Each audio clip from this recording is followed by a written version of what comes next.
My name is Esme, and I'm an interpreter, and I'm here with my co-interpreter, Terrence.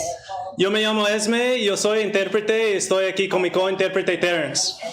This event will mostly be in English, and we will be interpreting it simultaneously into Spanish for folks who prefer to listen in Spanish. Este evento mayormente va a estar en inglés y vamos a estar interpretándolo simultáneamente para la gente que habla en español. Unfortunately, we do not have interpretation equipment today. Desafortunadamente no contamos con equipo de interpretación hoy. But it's no problem. What we're going to do is if you prefer to listen to this event in Spanish, we just ask that you come take a seat over here. Pero no es un problema. Lo que pedimos a ustedes es si prefieren escuchar el evento en español, que tomen asiento con nosotros al lado ahí. On a similar note, if it will bother you to hear everything be interpreted into Spanish, we would encourage you to not sit in this area. En otra nota, si les molesta escuchar todo interpretado en español, les animamos no tomar asiento allá. There will be a small portion of this that will be in both languages. Habrá pequeña porción de este evento que será en los dos idiomas. So you will hear both the English and Spanish version of everything in that section. Escucharán la versión de inglés y el español de esta sección. A couple things that we would like to ask you just to make our job a little bit easier. Un par de cosas que les queremos pedir para que sea más fácil nuestro trabajo. If you are speaking too fast, we are going to go like this. Si están hablando demasiado rápido, vamos a hacer este señal. And so we encourage you all to do that with us. Let's all practice together. If you see us struggling, do this with us. Y les animamos a hacer el mismo señal. Si ven que nosotros estamos luchando fuerte, por favor, haz este señal con nosotros. That way we are all responsible for language access. Entonces todos seremos responsables para el acceso al idioma. So similarly, if we need the speaker to speak louder, we're going to go like this. Y si necesitamos que el discursante hable más alto, vamos a hacer este señal. So we really appreciate you learning these things with us. Y apreciamos que aprenden esas cosas con nosotros. And we thank you for prioritizing language access today. Y les agradecemos por priorizar el acceso al idioma hoy. So thank you so much and enjoy your event. Muchas gracias y disfruten su evento.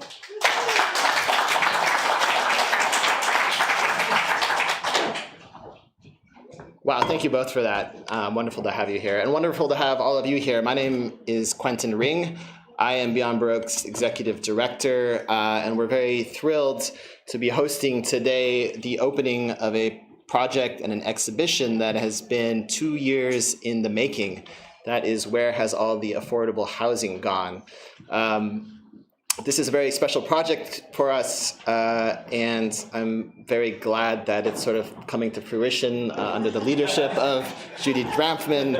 I just want to say a few words to introduce both our space and the program.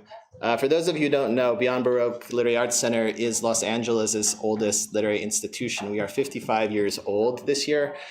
And we have a very long history of nurturing new writing, as well as other artistic practices, painting, music, performance art. We have been here in this space since the late 70s. We were founded on what used to be West Washington Boulevard, now McKinney. I need you to slow down a bit, my friend. Sure. Sorry, I didn't see you out of the corner of my eye. We have been in this space since the late 70s, and I think it's worth noting because this project is very much related to space and to home, that this used to be the original Venice City Hall. And I think it's very much in the spirit of Venice that it has been converted into an art space. Our next door neighbor, the Social Public Art Resource Center, is in the former police station. They have an art gallery in the jail. Our neighbor on the other side is still a fire department, but even that has an artistic history. Ray Bradbury used to live across the street. He was looking at the fire station when he was writing Fahrenheit 451. I think in many ways that is Venice in a nutshell. But one of the things we're doing this year with our 55th anniversary is really thinking about the history of Venice and the history of ourselves as an arts organization and the history of our community and about the present reality of it as well. And that is what this project is about, documenting decades of change in Venice, in the housing market, in the lives of people who are tenants in our community. When Venice was founded, when Beyond Baroque was founded, Venice was very much a low-rent community, fairly racially and economically diverse. It was a haven for artists.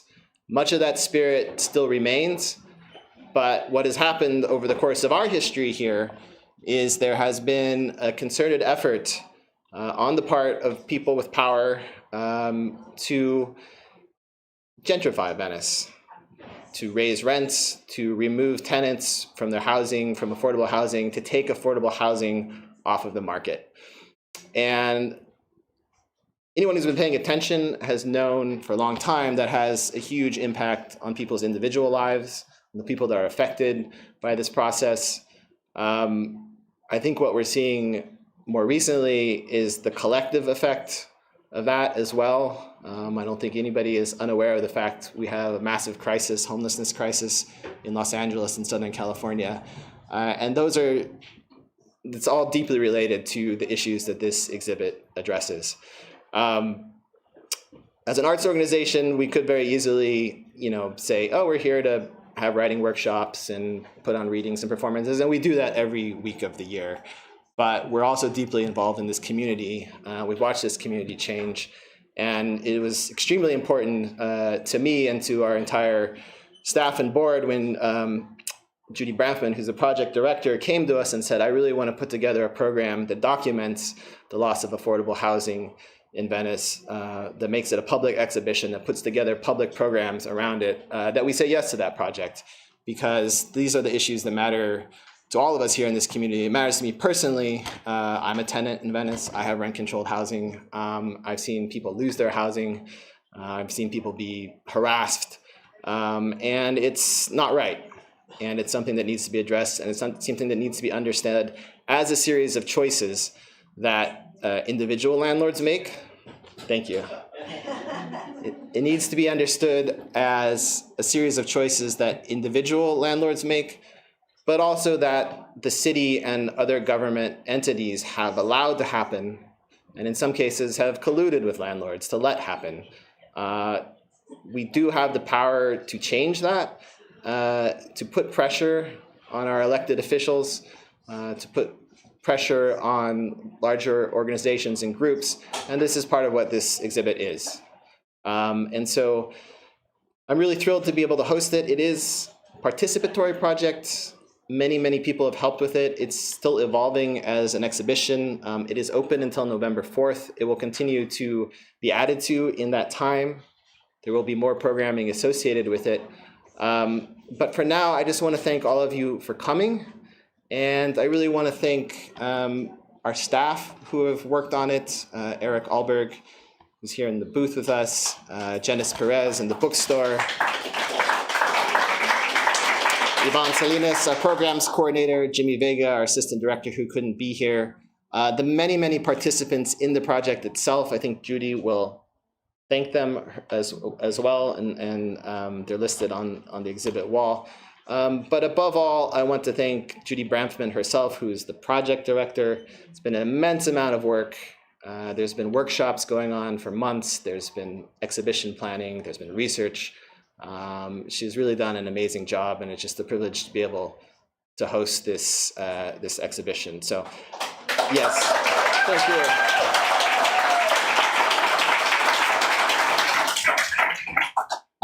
So, please take note of everything that's happening around, both in this exhibition, but what it documents around you, and get involved. I won't say really anything else other than to say we're going to have a little bit of a video that's going to talk a little bit more about the exhibition, and then Judy's going to come and say a few words, and we'll have some readings, and the program will go from there. Yeah, we're going to see the first 8 minutes of a video that Nicole Carson just finished this morning. There'll be a 7 minutes of a video that Nicole Carson created that was just finished this morning. The rest of the video is also on loop. upstairs if you want to watch further. It's still being worked on as well. So we'll watch the video, then Judy will say a few words, but thank you all for coming.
But we're here to look at lost rent control housing. And there's a whole lot of it here that you would never think about when you come down to the boardwalk. We always think, what do you think at the boardwalk? You think, wow, this is cool. There's art, there's whatever, but actually what there is hundreds of units of lost affordable housing too. That's part of the mix.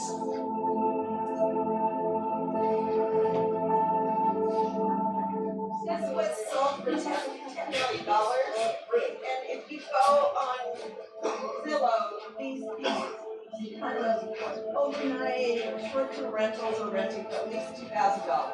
But this is one building. No one's. What do you know about? Well, so I remember when this happened, but I'll just say the context of this building is that when the federal government stopped building housing itself, they invested in these public-private partnerships, and they gave money to for-profit developers so that they would keep the building affordable for a certain number of years. This expiring covenant.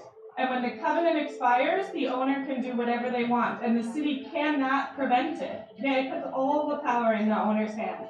And again, it was an explicit promise to them that they would make a bunch of money on the back end of it.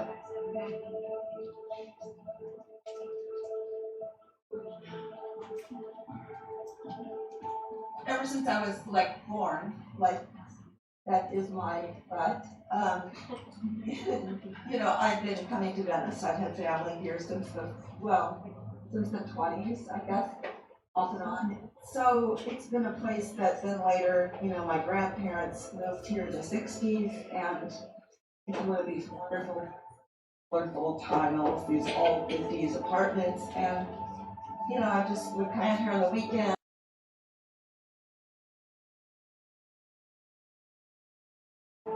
Really diverse, amazing community. It was just fabulous. When I came back to LA in '92, I moved into their apartment because they were moving, into retirement. And that was really good for, 10 years or so. And then the landlord, this great guy, a jazz musician, died, and his kids weren't so great. I'm sure you know the story. Basically, his kids wanted to sell, and they wanted me out. They thought I was just going to cooperate, but of course, I found out I lived in a rent-controlled building. So I didn't move out of the house. I got a lawyer, a tenant lawyer, and she said, well, just hold tight. What's next?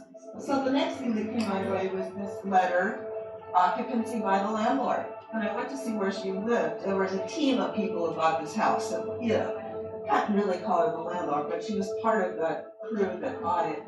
And lo and behold, she lived up in Alpine in a really nice place. So we wrote them a letter saying, she's not moving into my shack. But I'll trade you. I'll take your house anytime. And they backed off, but very shortly after they filed an Ellis Act eviction. This data is from the Anti-Eviction Mapping Project. They have a great website full of stuff. all over the country. And these are the Ellis evictions from between 2000 and 2022. So you can see that Venice was early on. So Venice was one of the key places that was very early on. Like this is still only up to 2002, so now it's like really booming and with Lincoln Place and so on. I think it's interesting to note that the map that the city has, which I'll show you in a minute, I think, starts in 2007, misses an entire thousands of evictions. And I got that data through the Freedom of Information Act. It's available, but for some reason they chose not to share the full information. So that was hard to fight those Ellis evictions. Yeah, the Ellis Act was the state legislation. So the Ellis Act basically said that it was unconstitutional, and after they went to court, it was proven it was unconstitutional to not allow landlords to take their property off the market. And of course that's true, right? But what happens with this is they're supposed to wait 3 years before they re-rent it. But sometimes they wait 3 weeks and, triple, quadruple, whatever it is with the rent. So it's a tool that the apartment owners have developed specifically to get around rent control, strong rent control. Was there any monitoring that was ever, because I know in Venice when I was doing my stuff, who's fighting for affordable units, but I'm like, hey, who's monitoring this? Who's really going into these units? And there was a whole section 8 on the board. Look, the city knows what's happening. They give us this data. So right now they're talking about what the next steps are around the Ellis Act, because the money behind opposing any change is phenomenal. Well, at first I had a van until it broke down and I didn't have the money to get it replaced, and I ended up just outside in the elements. And anyway, long story short, the 3 things that qualify you to get help from the feds is to be chronically homeless, a drug addict, and have a diagnosis of a mental illness. And so what it is, in my opinion, is a social fulfilling prophecy that creates mental illness, drug addiction, and chronic homelessness. And so that has got to have an intervention in it as well, because, people need food, clothing, and shelter in order to prosper and become their best self. And so now with the housing that I have, the 24-hour support that I have, the health care that I need, the hearing aids that I've needed all my life that Venice Family Clinic gave me access to, I am a success and feel like I'm part of the community and can talk about my story as a positive thing. Maybe you could tell us a little about later what it was like to be out here. Oh my God, it was hell, because, and I'll tell you right now, I've been waiting for questions like this. It's hell for a single woman to be outside and have every motherfucker come at you sexually. And they either want to rob you, have sex with you for money, or have rape on their mind, or sex with no money, or anything else at all. And it's really hard. And that's what I'm saying is perpetuating mental illness in women outside here.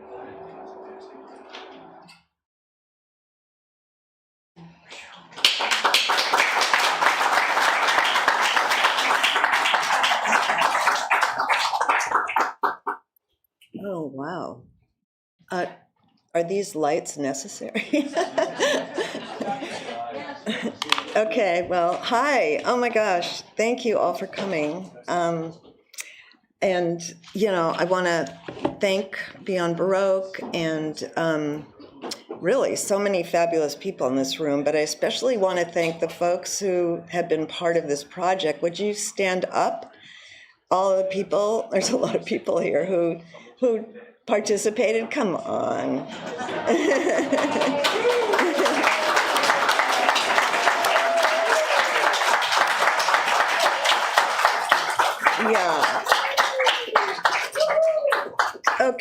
Eric, that's a good thing, the lights. This is good.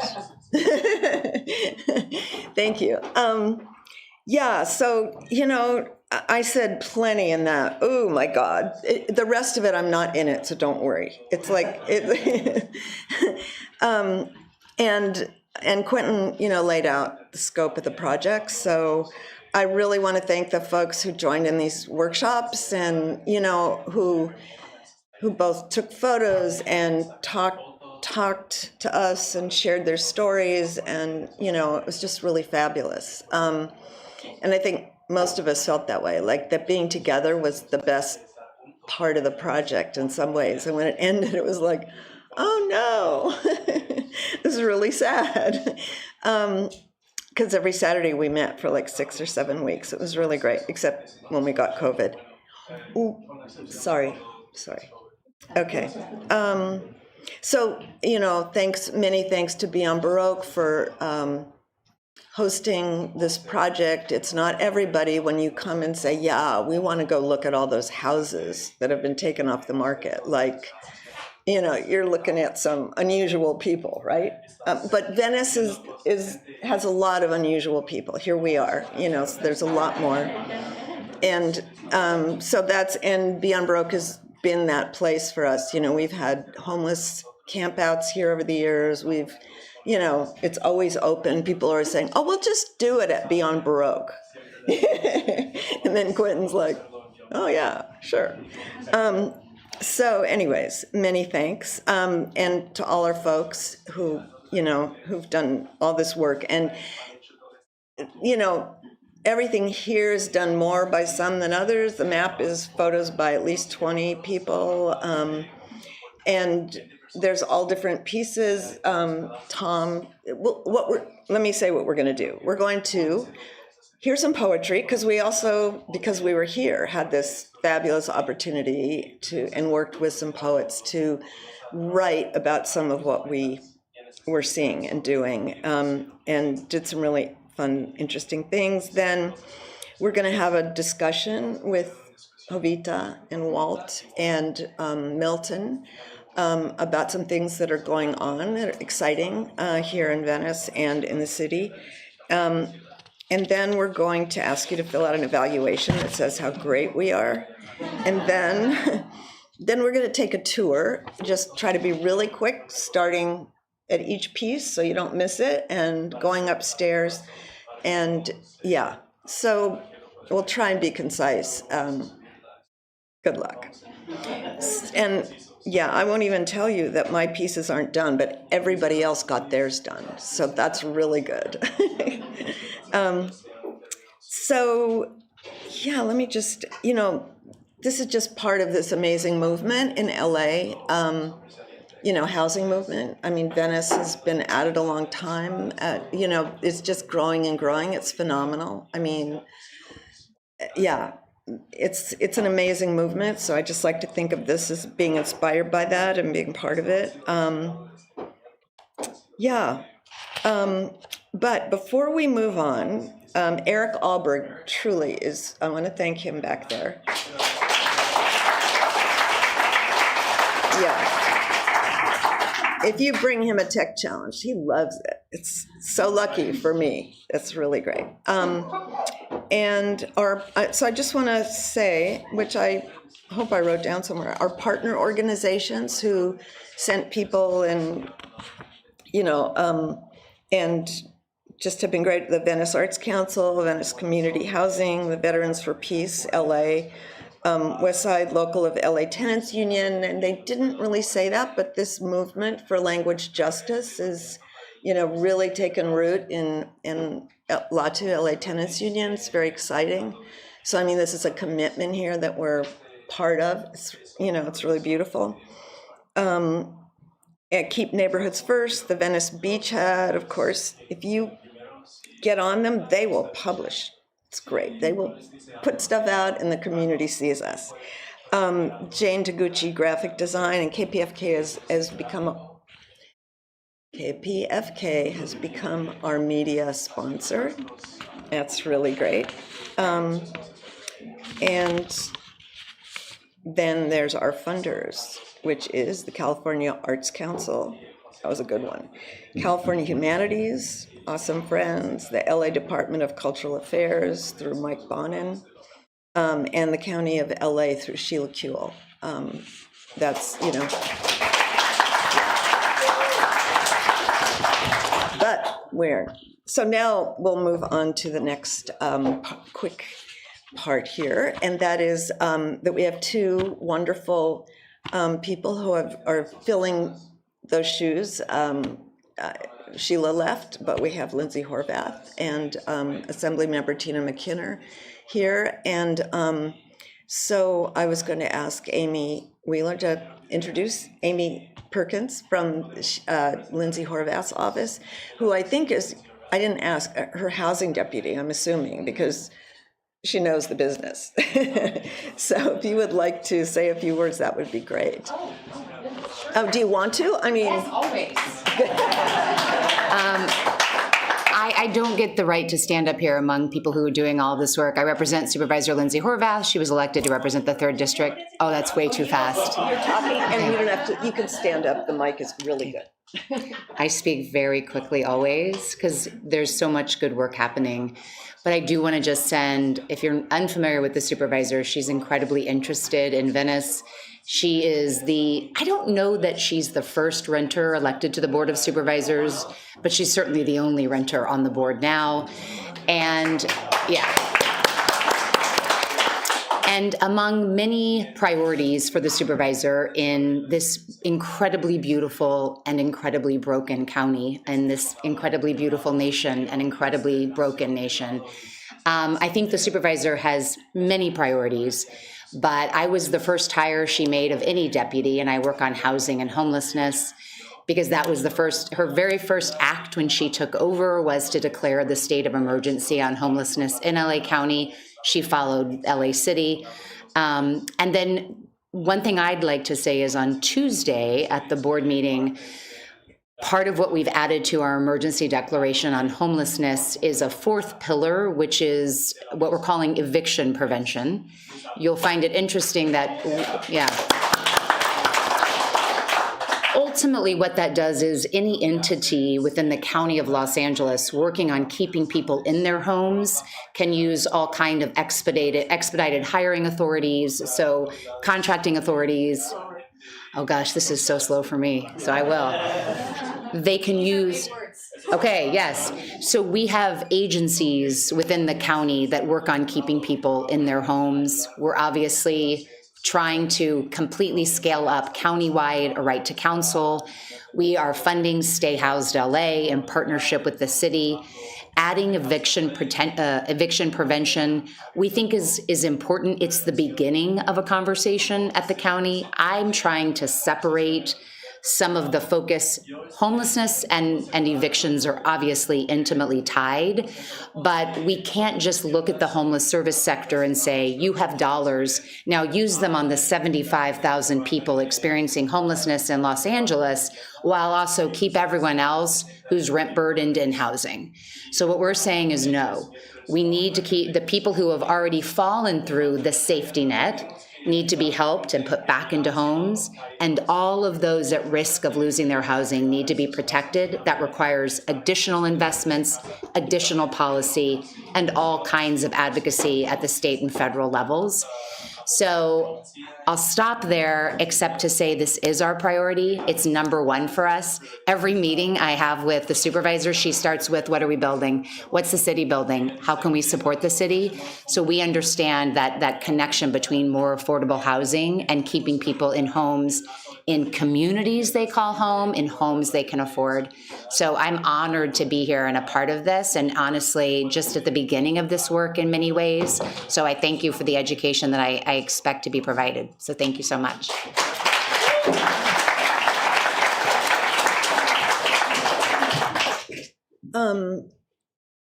Thank you so much. How exciting. Wow. It's so great to hear this. So we also have Haley Hutt from Assembly Members. Yeah, I didn't see Assembly Members Tina McKinner's office, and she has brought us Do you want to say something? Sure. But I want to ask all the members who were participants to come up because we want to take a picture all together. So don't delay. Just come up. Okay? Hello, everyone. My name is Haley Hutt. I represent Assemblymember Tina McKenna's office. I am here to present certificates for not only Beyond Baroque, but all the members who are involved with Where Is All the Affordable Housing Gone? I brought in 2 certificates that read, thank you for your efforts towards continuing to explore the affordable housing in Venice. Your hard work and dedication is to be commended. And on behalf of the 61st Assembly District, congratulations and best wishes to your continued success in your future endeavors. Thank you so much. Oh my God, No, this way. Forward. So is someone taking pictures? Wait, Haley. Oh, thank you. Come on, everybody, squeeze in. Who's missing? Nicole, get over here. Nicole, stop. Come on. There you go. We have one more person. And she was a two-part too. Nicole. She did the video. I know. Did you see that? Holy shit.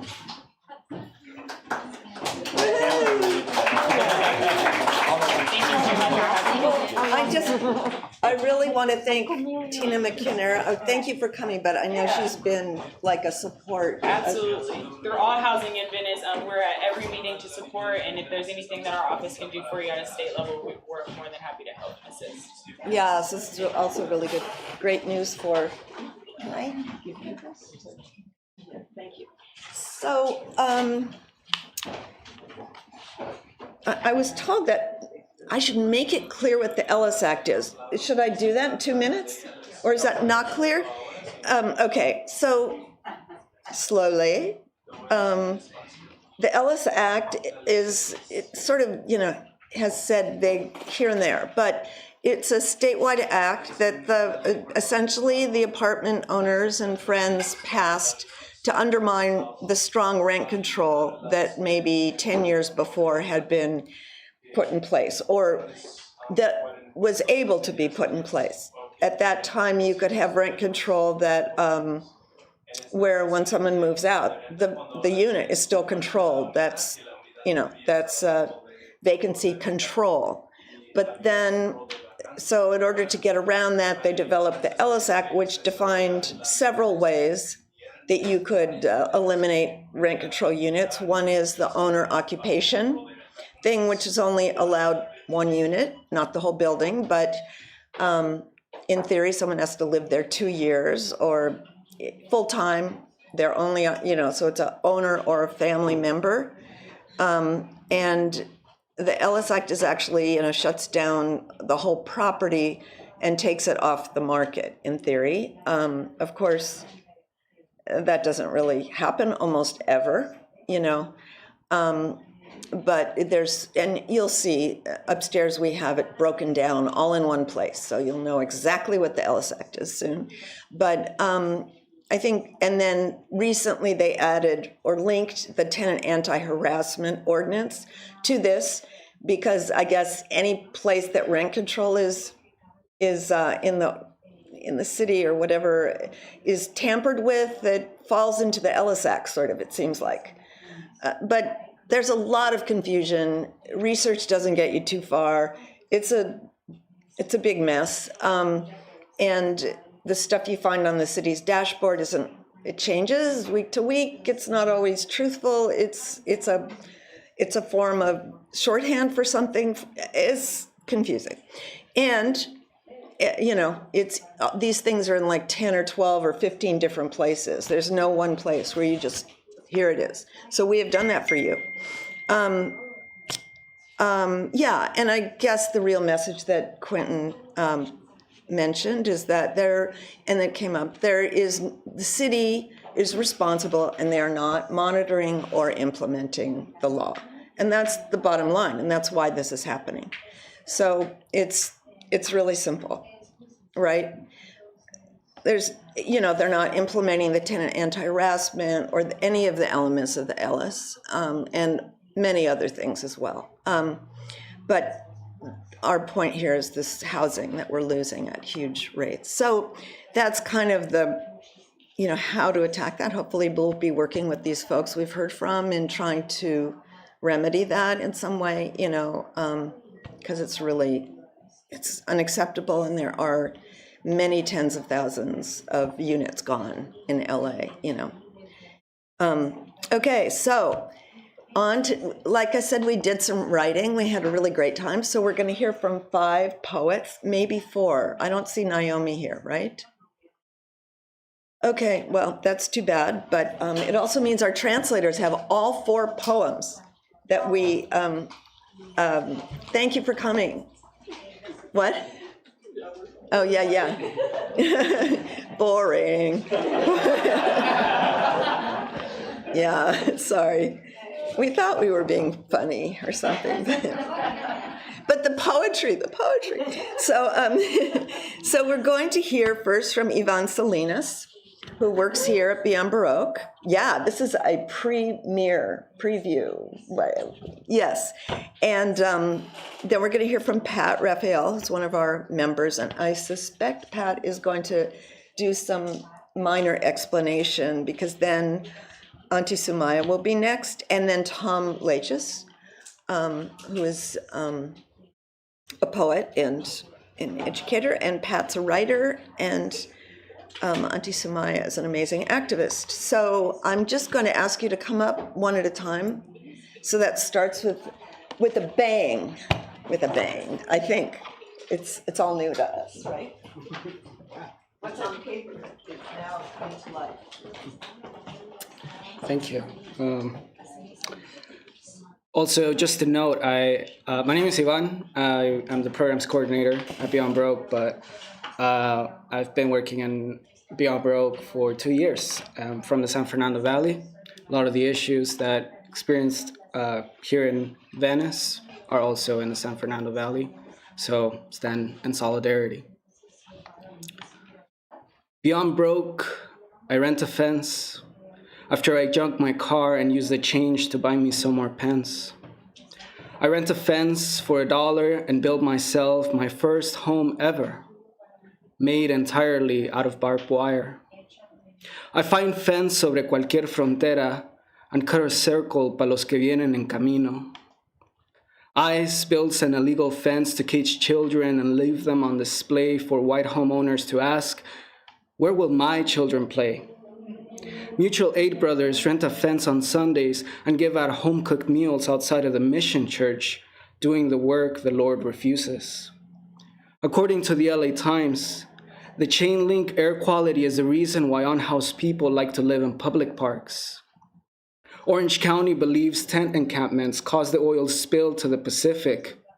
Santa Monica agrees. In Los Angeles, a fenced park is a site of extermination for a new luxury apartment complex. Real estate has convinced City Council that single-family housing is the only cure for the COVID-19 pandemic. Urban planners are taught how to create bulldozing of houses to make way for freeway lanes using 3D printing. LA city workers are just trying to get paid because they know eviction equals death. Clean-cut authorities have made it clear. The Golden State does not protect its wildlife. In Venice Beach, bandito sheriffs put up a fence along the sand so they can walk with M16s at night. And the people living in tents ask for a permanent place to stay, but the banditos only reason with their bullets. Refusing to live in a micro-shelter is a decision subject to arrest.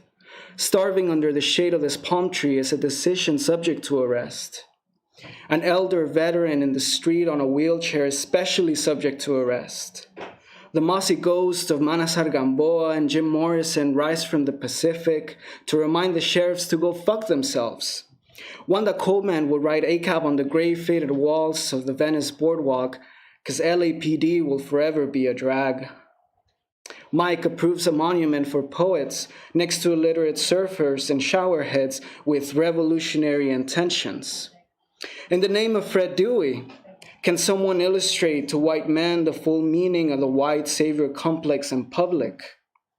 A police station demolished to make way for a library is more of a revolutionary act. I find that the only people reading in Venice tend to live inside a motorhome. I find that the sweeps in Van Nuys are inhumane at any time and temperature of the day. I find my landlord's eviction notice on our door is always a month away. I find my mom's nanny job won't ever get her a mansion in Encino. Can someone explain in Caló the full meaning of gentrificación to the mayor's office? Carnal, if it were up to Garcetti or La Queren, they'd hire our gente to put a pinche chain link border along the LA River and keep Chicanos out of the West Side. Activists urge neighborhood council NIMBYs wipe their ass with their meeting agendas. Unhoused married couples across the city want me to remind the pigs to go fuck themselves. Hop on the mic to scream, Google LASD gangs during public comment before yielding my time. Rent a fence and turn it into your apartment on any sidewalk in violation of 4118. When they sweep you after 6:30 a.m. and the temperature is just right and it's no longer inhumane, record sanitation, throw your life away. Record the bootlickers telling you to stay behind their barricade. It is the first thing they'll try to erase. Rent a fence and bury a giant hole for your neighborhood's mass grave. And everybody better cash in all those stimmy checks. Let the water and power bills be sent to collections. Sooner or later, we'll all breathe in their methane leaks. Sooner or later, we'll all drink the lead, drop down dead. Might as well pile up the community's remains, all in one place. Thank you.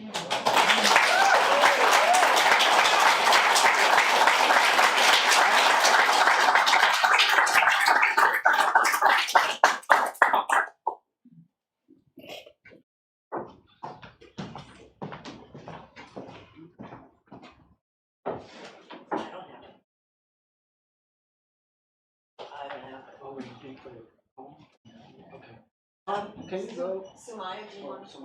Yeah. I just thought. You want me now? Yeah, yes, sorry. Yay, I'm not invisible or silent anymore.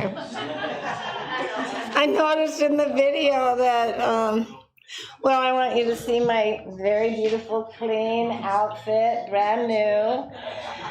I clean up on the outside really well, but my language, oh, I'll still work on that. No promises. Ah, fuck it, right, there we go. Yeah. I have never considered myself a poet. Judy, our fearless leader, calls it poetry, but I just kind of wrote it down. Patrick came up with this idea, I think. Am I talking too fast? No. Oh, okay, here I go. Unlucky. I'm unlucky I lost my home I worked so hard to get. I'd remodeled it entirely myself. I'm unlucky. I'm unlucky. I have such a complex, painful hearing impairment. Unlucky. I'm unlucky I was prescribed oxys for 2 failed surgeries with no professional or community support to aid me in the titrating off of it, leaving me trapped in homelessness within the opiate epidemic for 20 plus years. I lost everything. The respect of my children.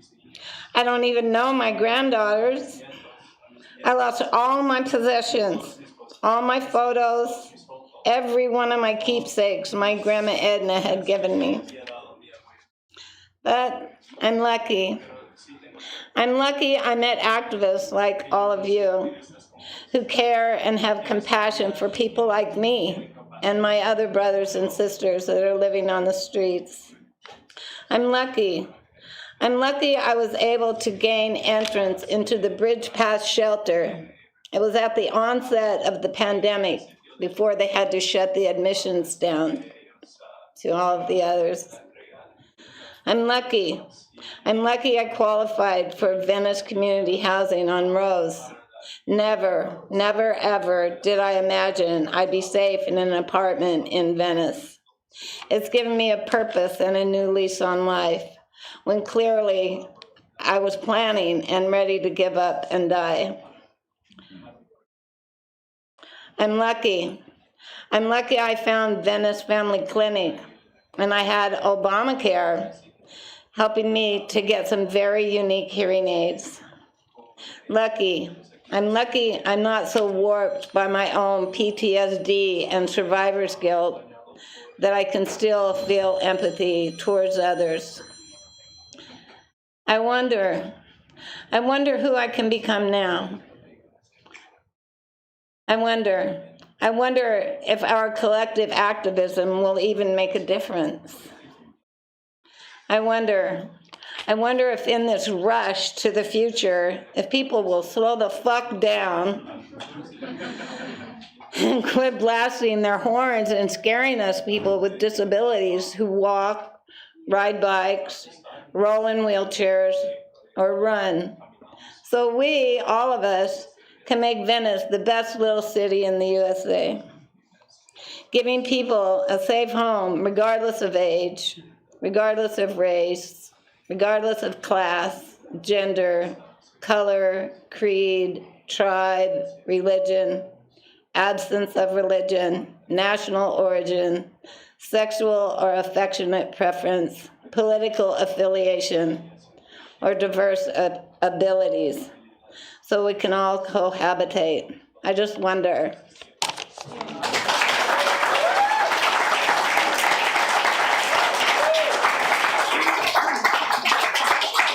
I want to say one more thing. I'll be celebrating in another month 6 years off of heroin, crack cocaine, and benzodiazepines.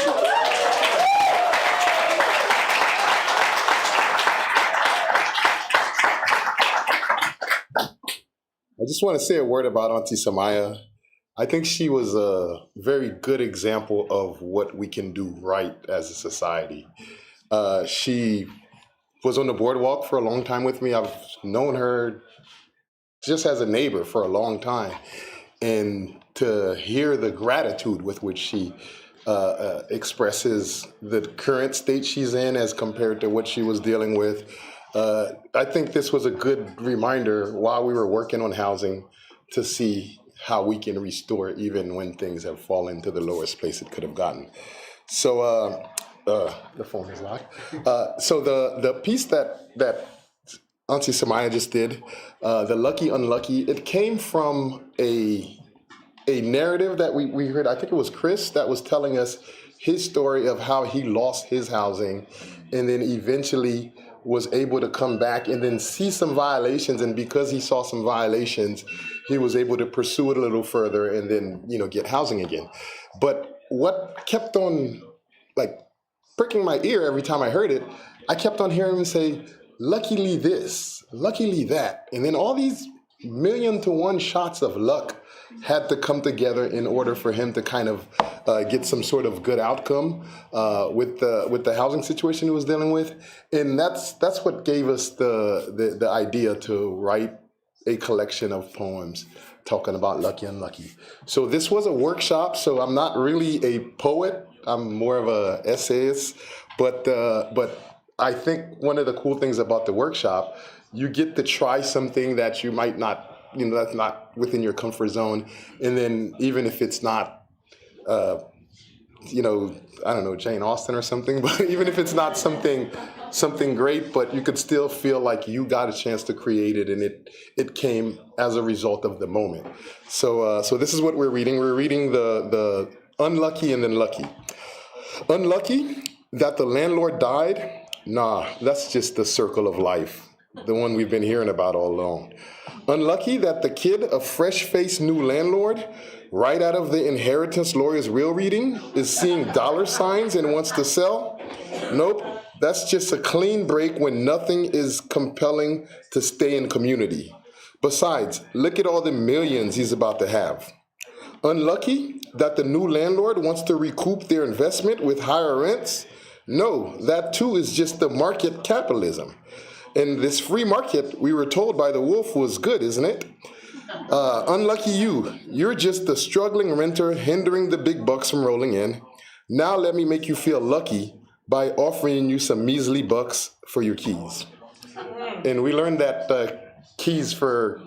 cash for keys was a major way that landlords is getting people out of there. And then that was my unlucky. So this is my lucky poetry, right? Of course, I don't really believe in luck classically, so hopefully you'll see what I'm going there with this. So lucky. Why is it that a string of 1 in a million shots have to align one after another in order to find low-income housing in Venice? No, no, no. Those odds just won't do. That's why we show up, we make up our own luck, we meet our neighbors, we continue being a positive member of the community, we sow the good we want to reap, and let observers call it luck.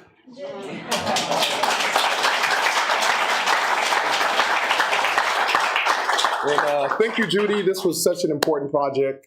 I hope policy comes out of it. That would be the next best thing.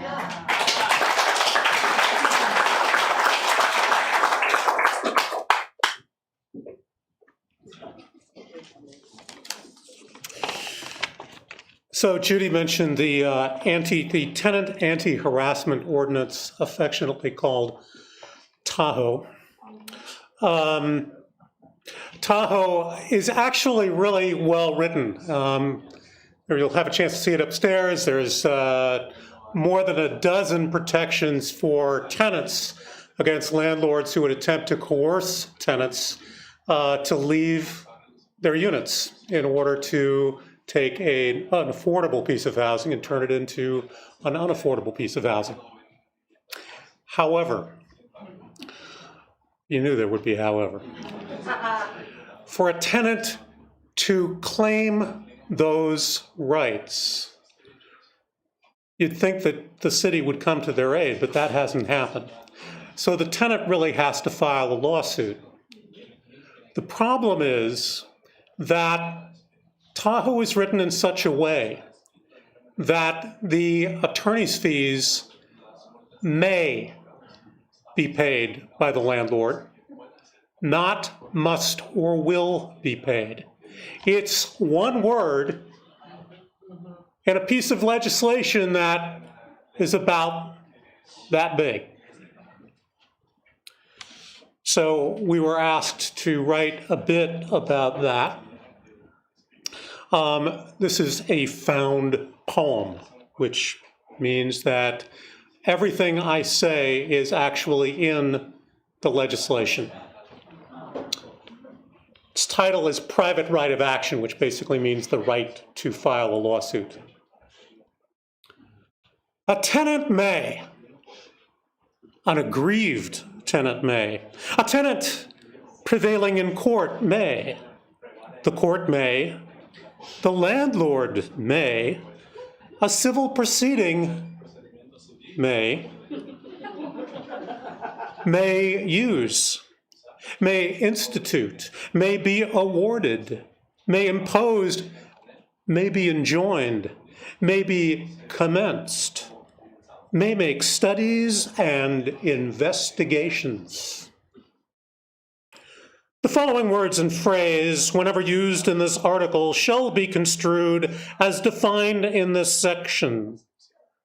Words and phrases not defined herein shall be construed as defined in sections 12.03 and 151.02 of this code, if defined therein.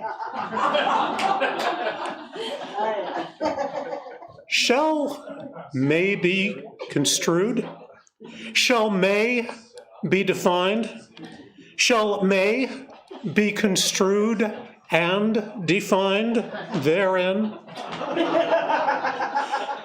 Shall use be construed and institute defined, awarded as defined, as enjoined, as commenced, maybe. May be aggrieved. Any organization, entity may be aggrieved, may institute civil proceedings, may be awarded damages, may not. may be awarded fees and costs. Fees and costs construed may be defined, may be awarded due to harassment. City clerk, mayor, effective date, do ordain may, do define that may, to read as may this bad conduct be construed, defined, construed as misdemeanor. Approved as to form and legality, I, Michael N. Foyer, City Attorney, I, Deborah Breithaupt, Deputy City Attorney, shall not notice evictions.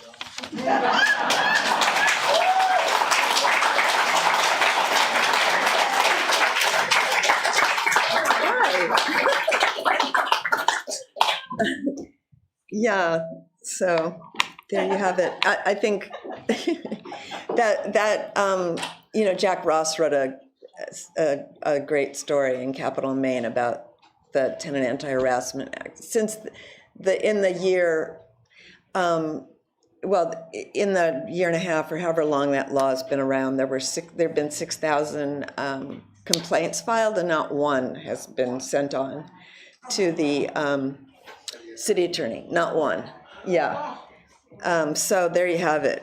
It kind of puts a little more light on this. It's not a joke. It's like, it's totally, this is what's happening. Yeah, so we're gonna move on to a kind of a policy, like a discussion about it with some of our neighbors and friends, and hear a really happy story as well as, ongoing. So maybe we should set up some chairs, and I don't know, or first I'm going to ask Milton Davis, who's from Venice Community Housing, to share some of the work that they're doing. They're part of a number of coalitions, some of these amazing citywide coalitions that are really changing the shape of our housing future, basically. So thank you so much.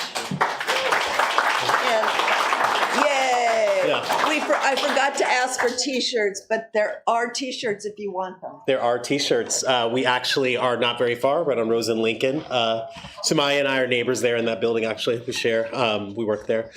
And so it was really interesting hearing so much about the Ellis Act, right? And particularly talking about what happens when people have their homes taken away from them as they're in them, in addition to what we see happening outside. And one of the really important things to us is to, you're going to be doing that a lot for me.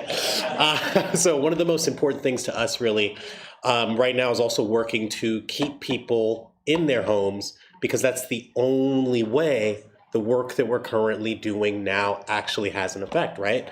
It's the only way we're able to kind of stop the bleeding, so to speak, on this. So we're working with Keep LA Housed because we do really, really value working in coalition. We're starting to expand the number of coalitions we work in, and that work is really important to us. What we're going to be doing is really focusing on something incredibly simple. And guess what? Everyone here can do it right now. You can all be an activist right now. I'm not going to ask you for money, even though that's my job title. That's what I'm supposed to do. But if you just go to... Boop, boop, boop, boop, boop. Oh, great, of course, now I lost it in here. There it is, keeplahoused.org/LA-TBOR. And what you're going to find when you get there is something called the Tenant Bill of Rights. So what we want to do when it comes to protecting people and keeping them in their homes is there are so many different things that you might take for granted that can still happen to you as someone who is a tenant, particularly after we had COVID and the emergency pause and what's coming in after. Just basics, like not being able to get kicked out because you've had financial hardship and have to miss 1 or 2 months rent. Things like your rent staying within a certain amount of control for raising, right? Things that we take for granted are things that we really, really want. We want people to focus on, not necessarily from a policy perspective, but to share from a human perspective. So we're asking people to go there with Keep LA Housed, share the information that's in the Tenant Bill of Rights, and read it yourself. And I think that what you'll do is walk away surprised by just how much needs to change for people inside their homes to keep them from having to stay outside their homes. So thank you guys very much for that. And thank you, Judy, very much for putting this together. I appreciate it.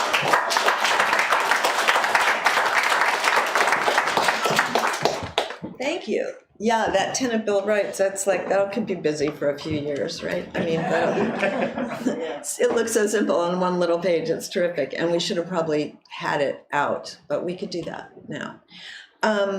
So we also have really two guests from the LA Tenants Union. We also have members of our team who are part of the Tenants Union out here on the West Side. So for West Side people, every other Wednesday, the Westside Tenants Union meets at Reese Tabor Park. Reese Tabor Oakwood Park, I think is the new name. And at what time? Is Gia here? It's 6:30 to 8:30, and it's the first and third Wednesdays of every month. So it's not every other Wednesday. If there's 5 Wednesdays in a month, we're not. I'm sorry. No problem. I count on emails. First and third Wednesday.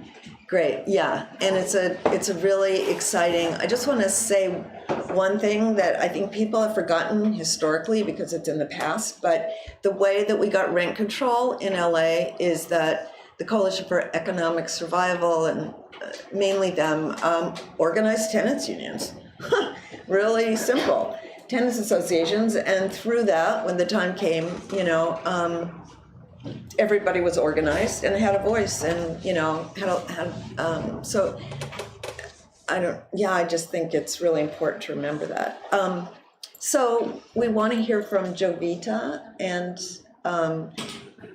and Walt, who is one of the co-founders of Latu in LA, and Jovita has a really interesting and I think a really happy Ellis story for us.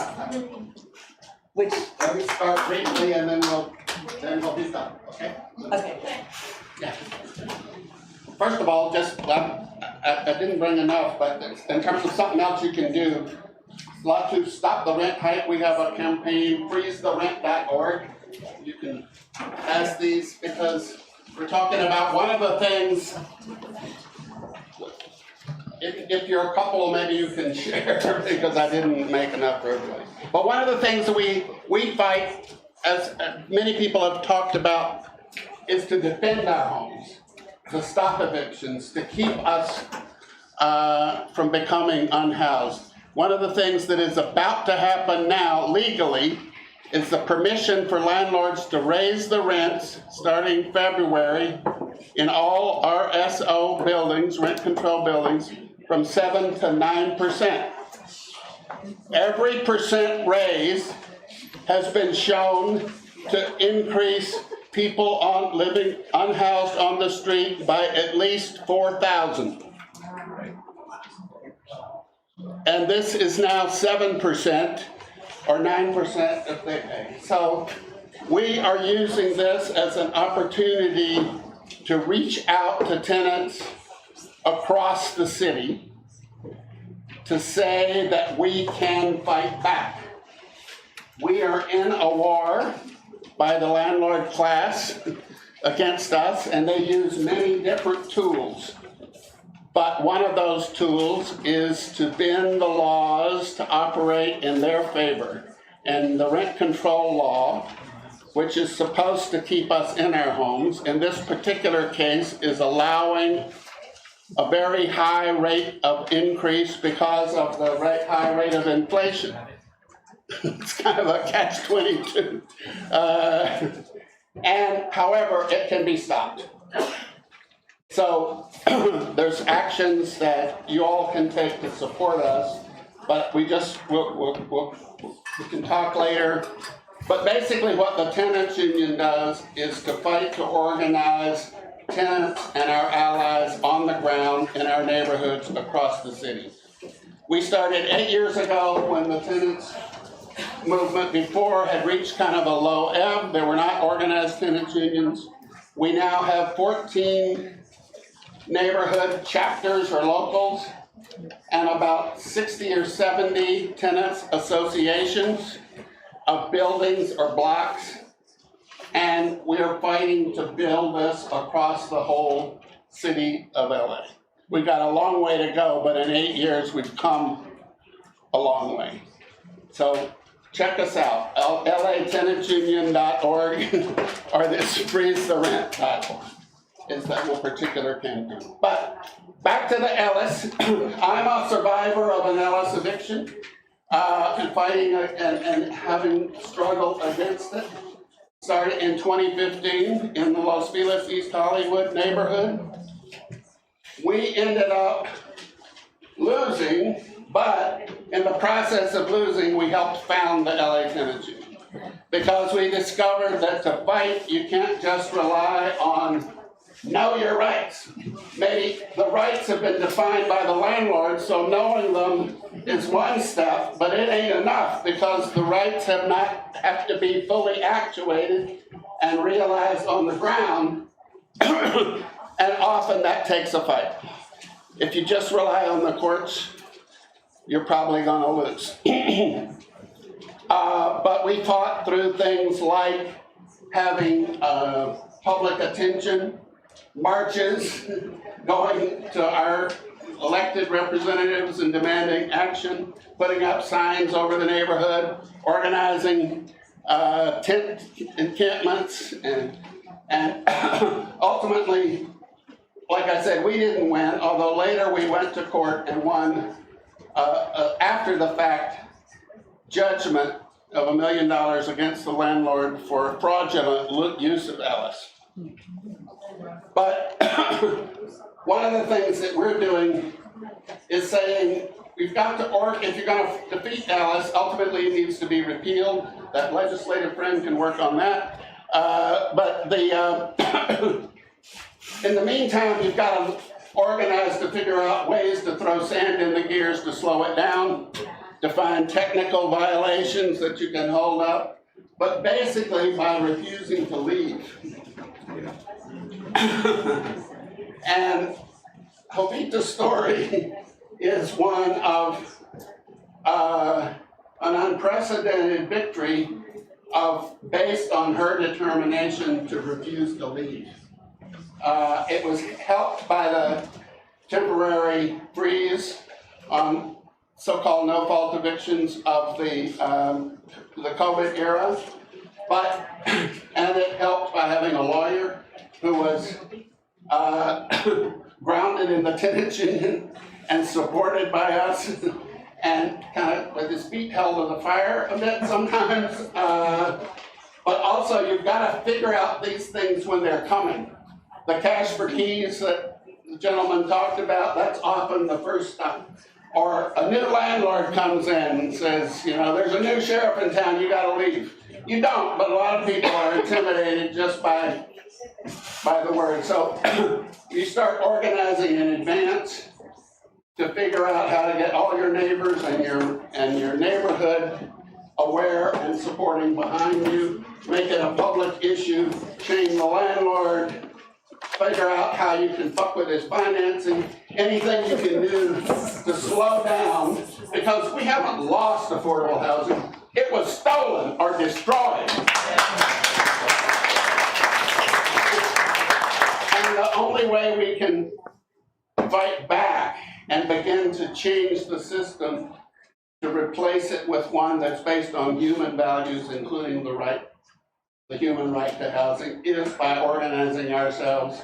And that depends on determination of people like Jovita and the support of hundreds and thousands of the rest of us who are saying we have power as a class, as a group to fight that. So Jovita, share your story.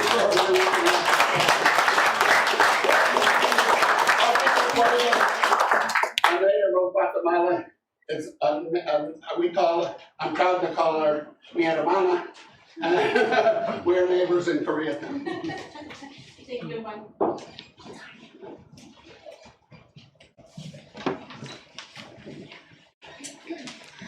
Buenas tardes a todos y cada uno de ustedes. Mi nombre es Jovita y en esta tarde vengo a compartirles una victoria que tuve las 2 semanas últimas de agosto. Y esa victoria yo la vengo a compartir porque no solo es para mí, es para todos y cada uno de ustedes. porque todos de cierta manera más de alguna vez hemos sido acosados por el landlord que tenemos, ¿verdad? Entonces, en el 2017, los dueños de donde yo vivo... Perdón. Hello, good afternoon, everyone. My name is Jovita. I'm happy to be here, and I'm going to tell you a happy story about something that happened to me. I had a victory in the last 2 weeks of August. I had a trial, and I won. And it's not a story that's just for me, but this is a story that's important for you as well, because we've all experienced harassment from the landlord. Y les decía, en el 2017 tuvimos a cada inquilino notas que nos teníamos que ir porque iban a reconstruir el edificio, lo cual sí sacaron a 12 familias y le dieron dinero por llaves y se fueron. Luego inmediatamente construyeron un edificio de 61 unidades, muy caros, no para personas como yo. Luego, perdón. Oh, we don't have to move. Okay. So in 2017, me and all the neighbors, we got letters saying that we had to leave because they were going to reconstruct the building. And they were able to get 12 families to leave because they gave them cash for keys offers. And then they started rebuilding the building and made 61 units. So they were very expensive. They were not for people like me. Luego siguieron conmigo porque son 2 edificios, el que construyeron ya y el mío, que es de 6 unidades. Pero resulta de que ese edificio donde yo vivo de 6 unidades es un edificio histórico, lo cual no pueden destruirlo, pero ellos decían que se lo iban a llevar para otro lado, créanlo. Luego, yo me rehusé a no ir, yo les dije que las otras familias se fueron, todos se fueron, solo yo me quedé. Yeah, so there's 2 buildings, and with my building there's 6 units, and I found out that actually my building was a historic building, so they could not just destroy it like they said and make a new one, but they said that they were going to somehow move the building, and a bunch of other families left, but I said, no, I am not going to leave. Y no me fui, y siempre me acosaba el landlord, me decía, ¿cuándo te vas a ir? Le decía, no tengo a dónde irme, si te tienes que ir. Y muchas veces mandaba a su jardinero que me decía que me tenía que ir. Yo le decía, dígale a su jefe que usted no tiene que venir a hablar conmigo, que tiene que hacer las cosas él. Pero dígale que no me voy a ir, no tengo a dónde irme. Y una de tantas veces me llamó y me dijo, si no te vas te voy a echar mis abogados para que te vayas. Yeah, so my landlord was harassing me a lot because I said I'm not going, and he kept telling me, hey, when are you going to leave? And I was like, I'm not going, I'm going to stay here, I don't have anywhere to go. And so then he started sending his gardener to me, and then the gardener was like, hey, the landlord's wondering when you're going to leave. And I'm like, I'm not leaving, I'm not going anywhere, I'm staying here. You tell your boss that I'm not going anywhere. And also, you don't have to be talking to me, I'll just talk with him, okay?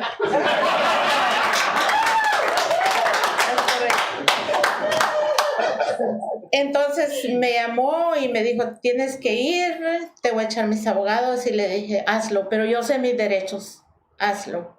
Y sí lo hizo. Cuando yo tonto en la puerta, me tocaron la puerta con el paquete de documentos de la corte, y yo le dije, no los quiero, y le cerré la puerta. Pero se fue, yo vi, se fue la persona, y los agarré. Dices, de verdad. Los tomé y los guardé como por 3 meses, los guardé después. Dije, wow. Cuando los encontré dije, yo tengo que contestar esto. Y no los contesté, ya se había pasado el tiempo. Pero fui a buscar un abogado que me ayudara. Dice, ya se pasó. Yeah, so then the landlord was like, when are you going to leave? And I'm not going to leave. And then he was like, okay, well, I'm going to put my lawyers on you. And I was like, okay, you do that, but I'm still not going to leave. I know my rights. And so then it finally happened. They came and knocked on my door, and they gave me a big packet, and I was like, no, I don't want that. And so I closed the door.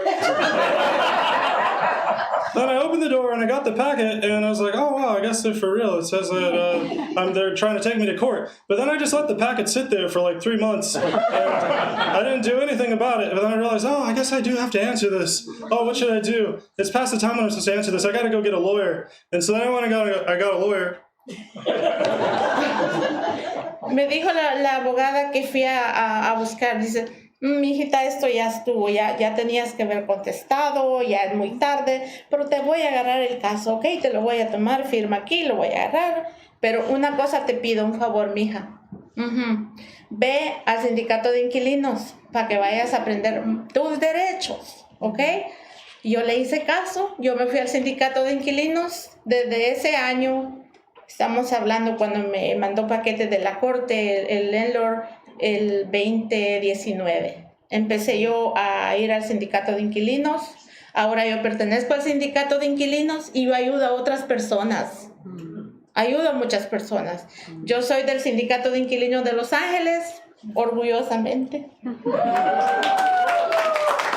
Yeah, so I went to the lawyer and he's like, yeah, you know, this is too late. You were supposed to answer this before. But you know what? I'm going to help you. I'm going to be your lawyer. Just sign here and we're going to do this. But one thing I'm going to ask you, my child, you need to join the LA Tenants Union. You need to learn about your rights. And so then I went to the LA Tenants Union. I learned about my rights. And I've been a proud member of the LA Tenants Union since 2017. And I've been able to help a lot of other people in the LA Tenants Union. And I love the LA Tenants Union.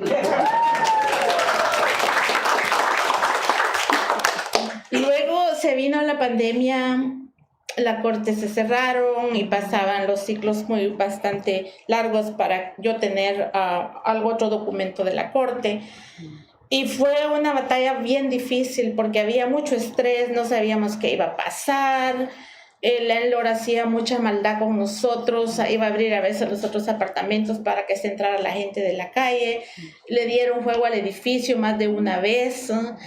Y fue mucho estrés, sufrimos mucho, a un momento que ya queríamos ya no seguir, dijimos, no, esto es suficiente, ya no más, pero tengo un niño de 24 años, él estaba estudiando todavía, y decía yo, ¿a dónde me voy a ir? Él está estudiando todavía, pero estamos en el 2023, luego, gracias a Dios, se llegó finalmente a una corte. Cada que íbamos a corte no pasaba nada. Otra vez, otros 2 meses después. Yes. So then it was 2017 and the court battle ensued, but there was a pandemic. So we had all this time that I was still in the court process, and it was very stressful. And I didn't know what to do, and the landlord was harassing us and telling us that we had to get out. And I was like, but I don't have anywhere to go. And I have my son here who's 24 and he's still studying in college, so we have to save this home. And then it got to 2023, and then we finally had our court date, and nothing happened. And then some more time went on. Entonces lo que pasó el mes de agosto, voy a resumir lo que pasó ya en mes de agosto. Estábamos yendo a corte y entonces decía la juez, que si podíamos mediar, que llegáramos a un acuerdo. Y entonces el dueño, el joven, el hijo del verdadero señor grande landlord, estaba negociando con nosotros. Y le digo a mi hijo, vámonos, ya me cansé, ya no quiero venir a la corte, vámonos de ahí, vámonos ya. Y dice mi hijo, no mamá, hay que seguir, no. Y entonces estaba negociando con nosotros el día martes, el día miércoles llegó el landlord, el viejito, y dijo, yo a ella no le quiero en mi edificio, que se vaya, pero no le voy a dar ni 5 centavos. So I'm going to tell you now what happened this August. So we were in the court, and the judge was like, I want you guys to come to an agreement. So go out there and talk about it. And so then we were out there in the hall with the landlord and his son, and we were discussing it. And I was telling my son, like, I don't even want to do this anymore. Let's just go. And my son was like, no, Mom, we have to fight. We have to stay. And then the landlord came out, and he was like, hey, I don't want to see you here anymore, and I don't want to even give you 5 cents. Yeah, true. Yeah. Entonces dijo la señora juez que eso se tenía que terminar porque ya teníamos 4 años, más de 4 años con el caso. y se hicieron un jurado y tuvimos que ir al jurado, con un jurado. Comenzó el jurado a hacer el jurado una semana y la siguiente semana ya fue deliberar. Y ellos decían que ellos iban a ganar, que yo me tenía que ir, pero no me iban a dar nada. Entonces dijo la juez, bueno, ya está el jurado listo, vamos a empezar a deliberar el lunes que viene, ¿ok? Yeah, so then the judge was like, look, this has been going on for 4 years, this needs to end now, okay? And then there was a jury trial, and so we had to go have a jury trial, and the jury heard our case for a week, and then the next week they were deliberating, and it was being said that I was going to have to leave with my family and that they weren't going to give us anything, but then it came to the jury trial, and then what happened? Entonces, ya ese día yo tenía a todos los del sindicato conmigo, así como ustedes están sentaditos aquí. Tenía el jurado aquí de este lado y aquí nosotros estábamos enfrente de la juez con mi abogado y los landlords con sus abogados. Pero lo que pasó, que ellos hicieron todo de mala fe, los landlords. Fueron a decir al housing que el edificio estaba empty. Y yo nunca me fui de allí, yo siempre he vivido allí. Y que se lo iban a llevar, que iban a hacer condominios, que no se ponían de acuerdo en declaración jurada, decían ellos, hoy una cosa, mañana otra, y nunca se ponían de acuerdo. Entonces, todo eso que hicieron de mala fe.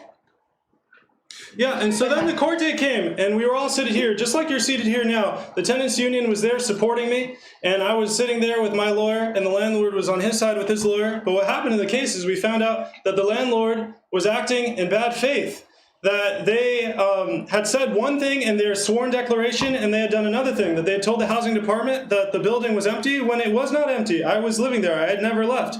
And so it was found that what they had said was not truthful. Sí, y eso fue lo que pasó, las mentiras de ellos que lo hicieron todo sin consultarnos a nosotros, nada, nosotros nos decían lo que de verdad querían ellos hacer. Y finalmente tuvimos la victoria nosotros, gracias a Dios. Entonces ellos ahora tienen que poner mi edificio adentro del mercado otra vez, porque ya lo habían quitado del mercado, lo tienen que poner dentro del mercado. Y esa es la victoria que yo tuve. Después de tanto estrés, no sé, a cualquiera de nosotros aquí nos puede pasar también, ¿verdad? Y entonces yo les digo, primero, nunca vayan a firmar un papel, un documento que no sepan de dónde viene. Y tienen que saber si el documento es legal, si viene de la corte, si viene del housing, pero nunca se vayan a dejar intimidar de los landlords, nunca, porque usted tiene sus rights como inquilino también, ¿okay? And so it was found out that the landlord was lying, and I was able to win the case, and they told the landlord the building has to go back on the market because they'd taken off the market, they had to go back on the market. And so I was able to win the case, and I want to tell you, because this could happen to you and it's very stressful, but you got to remember a few things. One is to not sign any papers or packets that come from the landlord, and to not trust what they say. And you got to know that if you are looking at some papers, where did they come from? Did they come from the landlord? Did they come from the court? Entonces, por eso vengo yo con todo gusto a decirles lo que pasó conmigo, a ofrecerles mi victoria, y que si yo pude, ustedes pueden también, todos pueden. En cualquier momento que pasara algo con ustedes, con el housing, espero que no sea así. Pero le agradezco mucho al sindicato de inquilinos también, que ahora soy yo parte de ellos también. Y así como yo he aprendido muchas cosas, así yo también ayudo a otras personas. Muchas gracias.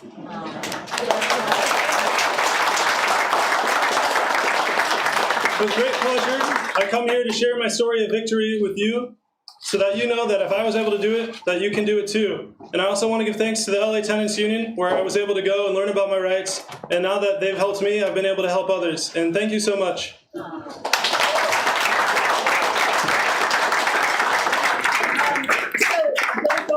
So Wow, that was quite an act. Then it's rare that's a great performance. Yes, we have a very few minutes for Q&A. Is that what you're gonna say, Yvonne? So maybe you can come up and Milton, do you wanna, Just one thing I wanted to say is that, like I said, the Ellis Act is very difficult to defeat legally because the landlords wrote the law, and the courts have restricted the ability of cities to interfere with it very much. You can regulate it a bit. But one of the things that's still in the law is that they must be acting in good faith to remove it from the rental market. So we were able to appeal to their kind of obvious bad faith. But it was a jury trial, but we got 10 votes to 2 votes, and it's just a majority. So I wanted to say also, many of you know that, Barrington Plaza, this huge development is testing that same idea right now in court. They're trying to do it in advance, and they will not entertain it in advance. This was possible because Jovita refused to leave, so then they had to file an unlawful patina, an actual eviction. Where she became the bad faith action, yeah. Slow down a little bit. Anyways, okay, but it's complicated, but we'll see, maybe. They might be, if they're particularly, they haven't been able to win it in advance, but if some of them refuse to go, we've been offering this same strategy as a possible defense. Right, so before we have any questions, I just wanted to say the Center for the Study of Political Graphics, Carol Wells, as is the founder, and they have donated a bunch of these wonderful catalogs. So there's a whole bunch out there, and but also sign up for their weekly blog posts. The poster of the week is always an inspiring way to learn about politics. So.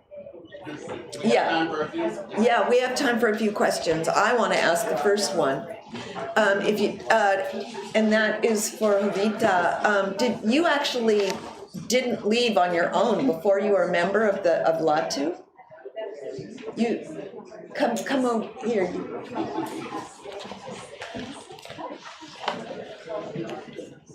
Dígame otra vez la pregunta. Si usted hizo todo esto antes de ser miembro de CIA. Primero, cuando yo fui que ya tenía que ir a corte para que el dueño me sacara, inmediatamente fui al sindicato. Yeah. She's basically said that before she had to go to court, she basically immediately became a member of LATU. Yeah, but before that, when you refused to go, you refused on your own. ¿Rechazó por su propia cuenta? Yeah. Yes, she did. That's amazing. So, are there questions here? Yes. I have one. I'm trying decoding the chart outside. So what's up with these round dots with 4 or 5? We're gonna go out and walk through the map in a minute, okay? And how is that legal? You know what? It's all public. Everything on here is public. The assessors, the city. Let me rephrase it. How are they getting away with it? You know what? We're gonna. Yes. Are you saying how are they getting away with Ellising? Places and then having like 5, properties. Well, there's many ways. There's the illegal ways. There's the legal ways. A lot of units are back on the market as rent control. But what does that mean when it's vacancy decontrol? It means, to me, it means basically nothing. That's the trouble. And that's why, I forget the name of it, but next year you're going to have a chance to vote again on the Costa-Hawkins repeal. The Costa-Hawkins repeal that is going to be on the ballot next November. So we should be really all thinking ahead and talking about it because it will reestablish, get rid of Costa-Hawkins, reestablish the ability to have vacancy control or any other kind of rent control that we, is that? Yeah, Hi. I wanted to ask how she was able to find a lawyer. There are some great lawyers. ¿Cómo lo encontré? Mi vecino, él también se fue y después se arrepintió, fue a buscar la abogada, fue a buscar abogada y no, ya tenía más de un mes de haber firmado los papeles para irse, entonces ya no podía hacerse para atrás. Ajá. Y él me dio el número del abogado. Basically, she's saying that her neighbor had this lawyer who was a contact, and he actually regretted not hiring this lawyer, and he had already signed the papers. To live. Yes. We were late, so I don't know if you discussed any of this during the first part of the Llegué program. tarde, But, entonces disculpen. is there any organizing going on between tenants and homeowners? Because what I see as like a lifelong resident of Los Angeles is that progressive political policies are benefiting large corporations to the detriment of members. In the last 3 years, I feel directly attributable to a piece of legislation that was signed by Newsom allowing the destruction of houses and putting apartment buildings up on them. Because I know friends all Can you doing slow it. down a lot?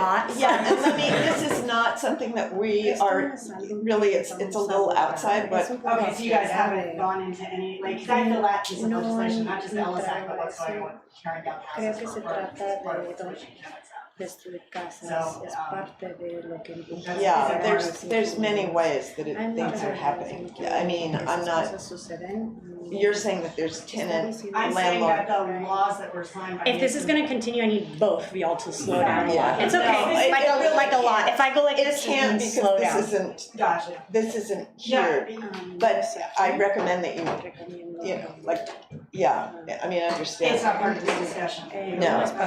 Yeah. Yeah. So during the court date, you talked about being harassed by your landlord. I've experienced like 7 years of harassment. Did that come up in your court date, the anti-tenant harassment protection? Like, did that even come into play during your court case against your landlord for harassing you?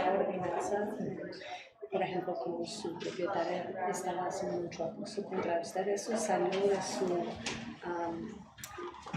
básicamente su caso con el jurado. Sí, que él mintió mucho. Yes, it came up. He lied a lot. Todo lo hizo de mala fe, por eso fue que se tuvo que llegar a un jurado. Yeah, he did everything in bad faith, and that's why it rose up to the level of having a, jury duty. Did you document the harassment? ¿Usted documentó el acoso para su caso? Algunas veces, no siempre. Sometimes, but not every single time. Oh, yeah, Luis. Que te juntaste con otros vecinos y las familias en el edificio para trabajar en el caso, o no trabajas con ellos para nada, o Nomás era usted. No quisieron ellos, This person is asking, did you work with other neighbors and families in your building to work on this case, or was it just you? Solo yo. Just me. But that's because most of them had left before she started Right. organizing, yes. Yo les dije, pero dijeron, no, nosotros nos vamos. In general, with the tenants union that's organizing, the first thing we do is work with the tenants to go get everybody in the building together. We have one more question. Is somebody who, Maddie? Hi, thanks for talking. Hi, thanks for Gracias talking por to us. hablar con nosotros. Did the judge have any power to say anything about your neighbors de sus vecinos y si pudieron regresar a sus apartamentos y ahora que están en mercados tienen un alquiler más alto que el de antes cuando se fueron los vecinos. No, ya los vecinos ya no volvieron. The neighbors never came back.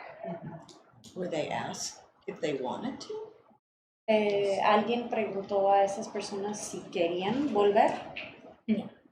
Nobody asked if the neighbors wanted to come back.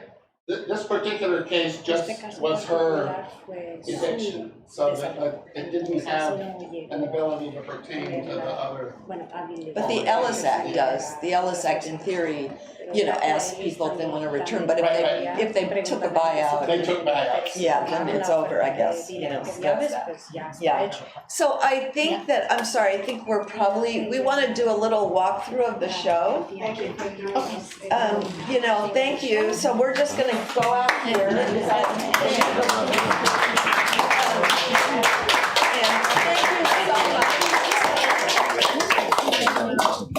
Okay, I'll start. Yeah.